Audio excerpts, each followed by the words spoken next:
تزوج 3 مرات وعشق على زوجاته مرات ومرات، وزوجته سارة المتمردة التي تضع نفسها في المآزق وتورطه معها، وابنه يائير الهارب على شواطئ ميامي ورث طباع والدته.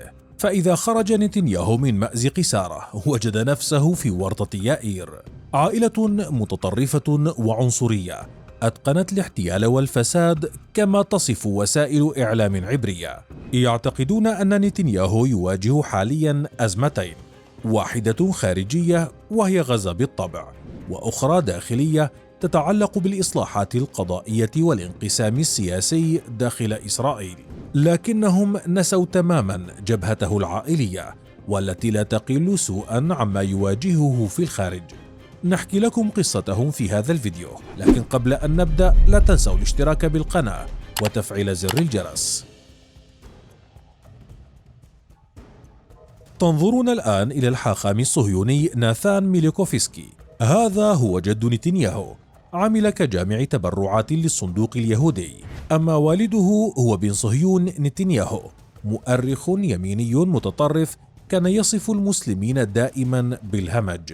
وبالنسبة لعائلة نتنياهو تتألف من 3 أشقاء خدموا جميعا في وحدة الاستطلاع التابعة لجيش الدفاع الإسرائيلي. أحدهم قتل في أوغندا خلال عملية عنتيبي عام 1976، والآخر يعمل كطبيب أشعة وكاتب.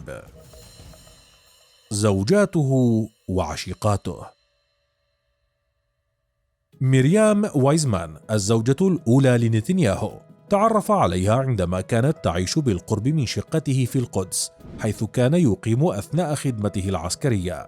في عام 1972 غادر كلاهما إسرائيل للدراسة في الولايات المتحدة، فيما بعد تزوج وأنجب ابنة واحدة تدعى نوا من مواليد عام 1978. وفي نفس التاريخ التقى نتنياهو بطالبة بريطانية غير يهودية وتدعى فلور كاتس، وأقام الطرفان علاقة غرامية لتقوم مريام بالانفصال عنه عندما اكتشفت خيانته. في عام 1981 تزوج نتنياهو من عشيقته كاتس بعد أن اعتنقت اليهودية، وبعد نحو 6 سنوات تطلق الطرفان. في هذا الوقت التقى نتنياهو بإحدى مضيفات الطيران خلال سفره، كان آنذاك شخصية بارزة في حزب الليكود اليميني. الفتاة التي التقاها هي سارة زوجته الحالية. ولدت سارة عام 1958 في بلدة كريات طبعون شمال إسرائيل. مثل زوجها بنيامين الذي كان والده أستاذا من موالد العاصمة البولندية وارسو، كان والدها شيموئيل بن إرتزي أكاديميا بولندي المولد. حصلت على شهادة في علم النفس عام 1984 وخدمت في جيش الدفاع الإسرائيلي كجزء من خدمتها العسكرية الإلزامية. تزوج نتنياهو من سارة عام 1991 وأنجب ولدين وهما يائير وآفنار، لكن نتنياهو لم يكن الزوج الأول الذي دخل قلب سارة، وإنما قبل زواجها من نتنياهو ب10 سنوات تزوجت سارة من دورون نيوبرغر وانفصلا في عام 1987. بعد عامين من زواج سارة ونتنياهو اعترف الأخير على شاشة التلفزيون بإقامة علاقة غرامية مع المستشارة الإعلامية روث بار. نجح نتنياهو بإصلاح زواجه من سارة التي على ما يبدو تقبلت خيانته، وانتخب فيما بعد لزعامة حزب الليكود في عام 1996. وفي نفس العام انتشرت شائعات حول علاقة وثيقة جمعته مع المصممة الأمريكية الإيطالية كاثرين برايس موندادوري. الزوجة المتمردة. تورط نفسها، زوجها، أبنائها، حتى خادماتها كان لها معهن مواقف حافلة. كل من يرتبط باسمها سيكون معرضا إما للخطر أو المساءلة، ونأتيكم بالأخبار من أحدثها. فبعد الخيبة التي تعرض لها الجيش الإسرائيلي وفشله بتوقع هجوم الفصائل الفلسطينية، قام نتنياهو بعد أيام من إعلانه الحرب على غزة بنشر تغريدة عبر منصة إكس المملوكة لإيلون ماسك، يتهم فيها رؤساء أجهزة الاستخبارات والأمن لديه بفشلهم في توقع الهجوم. تغريدة أثارت الكثير من الجدل للشخص الذي يقود إسرائيل في أحلك أيامها، وما هي إلا ساعات حتى قام نتنياهو بحذف التغريدة وقدم اعتذاراته بعد أن تسببت له بحرج كبير أمام القيادات الإسرائيلية التي تنتظر منه دعما كاملا في حربها على غزة، بدلا من تبادل الاتهامات لأشخاص يحاربون في الصفوف الأولى. وما هي إلا ساعات حتى كشفت قناة أخبار 12 الإسرائيلية أن زوجته سارة كانت وراء هذه التغريدة على الرغم من معارضة مستشاره لنشرها.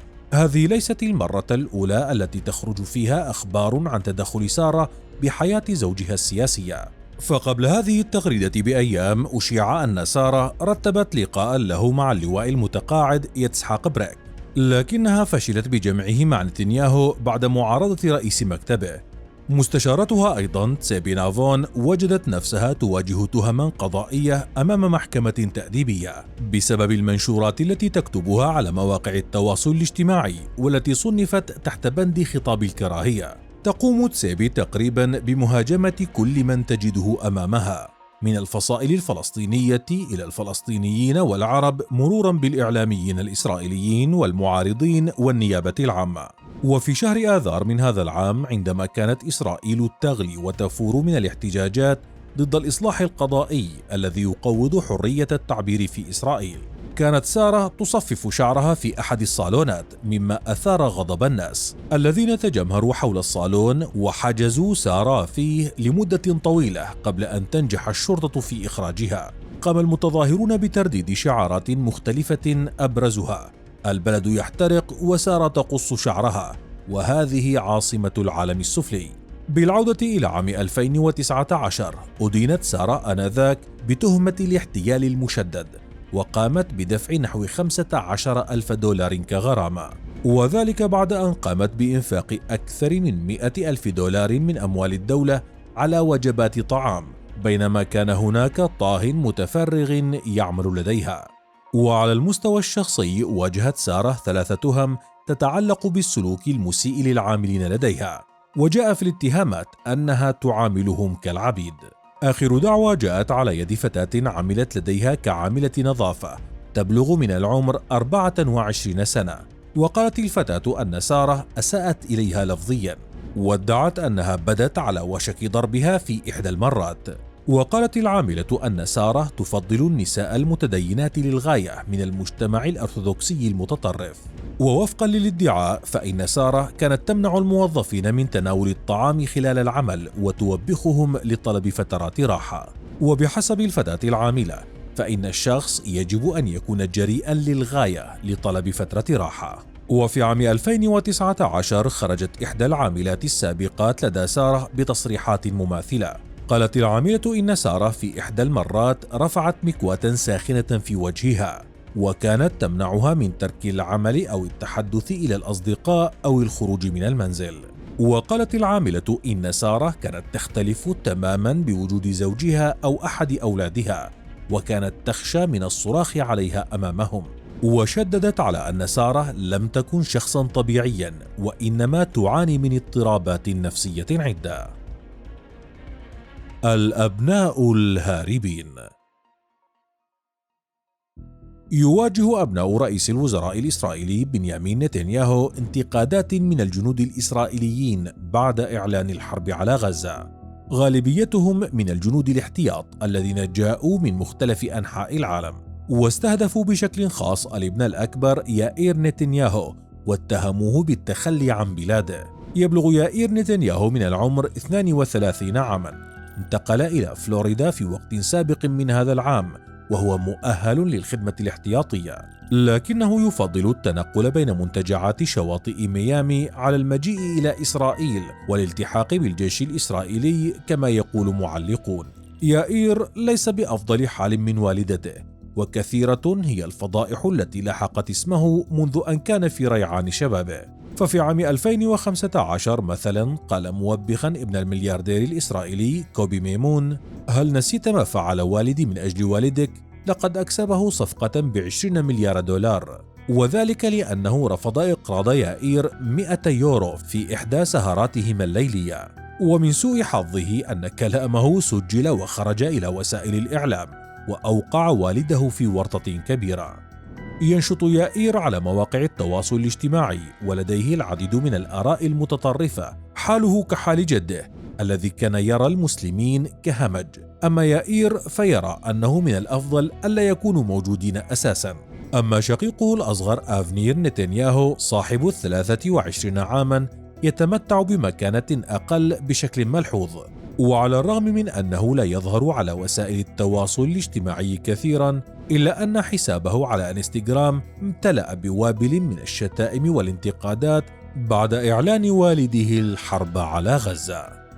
هذا هو حال عائلة نتنياهو، عائلة مضطربة أكثر من إسرائيل نفسها في سنواتها الأخيرة. فكيف يمكن لنتنياهو أن ينجو بنفسه وبهذه العائلة وبإسرائيل؟